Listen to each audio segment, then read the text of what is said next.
Napakabisang paraan po ngayon pong solar eclipse gamit ang asin.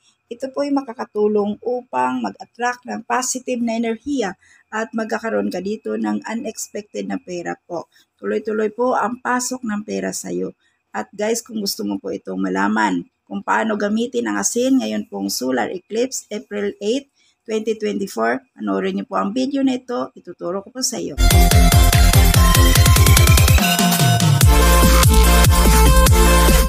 Hi guys! Kumusta? Welcome sa ating YouTube channel, Inday Bahay Probinsya. Kumusta na po ang aking mga kaswerteng hatid? Ayan. Kung anong oras mo mapanood ang video natin ngayon guys, no? Sana po mayroon kayong mapupulot ditong aral. So ngayon po guys, isa ito sa paghanda po. Ngayon pong darating na April 8 ang solar eclipse, no? At marami pong mga eksperto na nag-aaral tungkol dito. Lalo na po pagdating po sa mga negative or positive na puwersa. So, dalawa po yan guys, positive, napakalakas ng negative na enerhiya at positive na enerhiya. So, kung gusto mong makapag-attract ng positive na enerhiya, so gawin mo po ito 2 times po ngayon pong April 8. Pagising mo sa umaga, ito agad ang gawin mo. So, ayan guys, no? Gamitin natin ang asin. Ito po yung ating asin. Nasa kamay ko na po. Ayan. Gamitin natin ang asin na ito. Isa din ito sa paghanda po na dapat alam mo at dapat gawin niyo po ito. No? Trust lang po kayo sa process guys. No? Kung mayroon kayong mga pangarap at hindi pa dumating, magtiwala kayo na darating po yan sa iyo. At syempre po, sabahan ito ng sipag at tiyaga. No?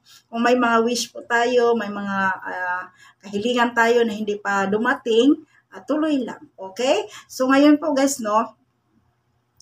Ngayon po, pagising mo sa umaga, ngayon pong Lunes yan. Yan, Lunes po.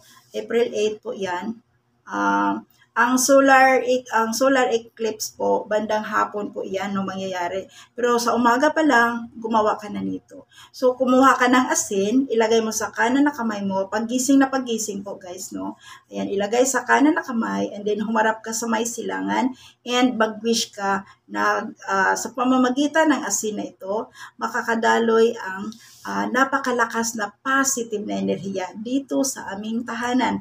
At lahat ng mga negative na mga enerhiya ay hihigupin ng asin na ito at masama doon sa kung saan mo ito ilagay. Kaya guys, no, pagkatapos na nag-wish ka, ito po guys, pumasok ka doon sa iyong CR or comfort room.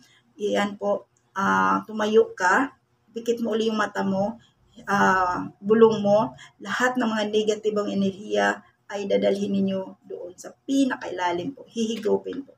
Ayan, pagkatapos guys, ibuhos mo na ito sa iyong inidoro. Pagkatapos, sundan mo ng napakadaming tubig po. No? I-flush mo kaagad. And pagkatapos mong nagawa ito, humarap ka ulit sa silangan and then mag-thank you ka. Thank you, universe, to grant my wish. No? And ulitin mo po ito guys bago ka matulog sa gabi. Okay? So, 2 times mo po itong gawin sa araw po na yan. Ngayon po, April 8. No? At ganun din ang gagawin mo, kumuha ka ng asin, ilagay mo sa kanan ng kamay mo, and then mag-wish ka, taimtim na kahilingan ang iyo pong ibulong dito. Tuloy-tuloy ang daloy at pasok ng pera sa aming tahanan. Walang negative na mga enerhiya po na makakadaloy dito. Puro positive na enerhiya po ang dulot nito. Kaya, and then, pagkatapos mong nag-wish, ibuhos mo na agad ito sa iyong inidoro and then sundan ng maraming tubig. Saka ka pa matulog.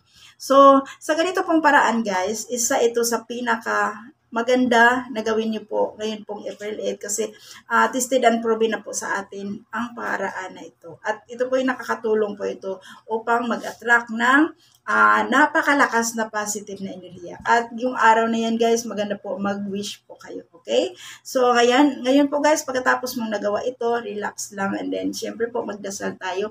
At during po sa solar eclipse guys, alamin po ninyo kung anong oras yan and then wag muna kayo, kung pwede, wag muna kayong lumabas. Doon lang kayo sa loob po, no? Hanggang matapos yan. Kasi ano lang naman yan, sandali lang naman yung solar eclipse. Ayan, lilipas din siya, no? Bagas hindi naman naabutin ng matagal yan.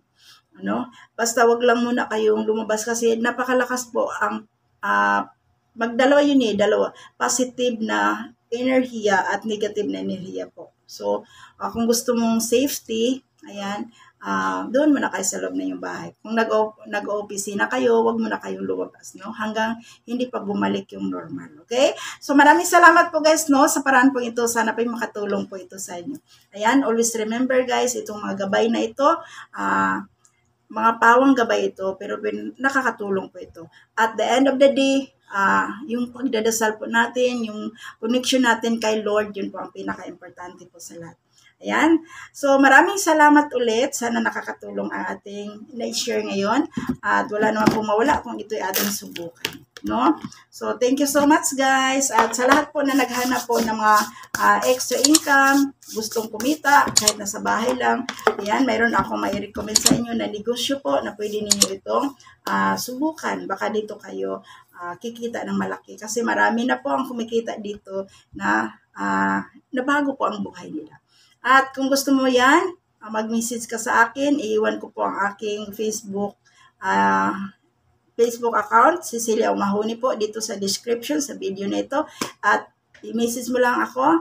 Pag nakita ko yung message mo, ayan, mag-usap po tayo. Thank you so much ulit guys. Lagi kayong mag-iingat. Lagi nating tandaan yung pagdadasal natin, connection natin kay Lord, and then positive ka palagi. Once na ikaw ay isang positibong tao, ma-attract mo yung mga positive na mga mangyayari sa iyong buhay. And then, hard work, no? And then, grab the opportunity. Kung sa tingin po ninyo may magandang opportunity, i-grab na ninyo yan. So, ayan po guys. Thank you so much po. I love you guys. Bye-bye po. Kung kayo po guys ay baguhan dito sa ating YouTube channel at hindi pa nakapag-subscribe, huwag kalimutan, i-share ang ating video at like and subscribe na rin po guys. Kung hindi pa kayo nakapag-subscribe, don't forget to hit the bell button for notification po para ma-notify ka sa mga next nating mga videos. Thank you so much guys. See you for the next one. Bye!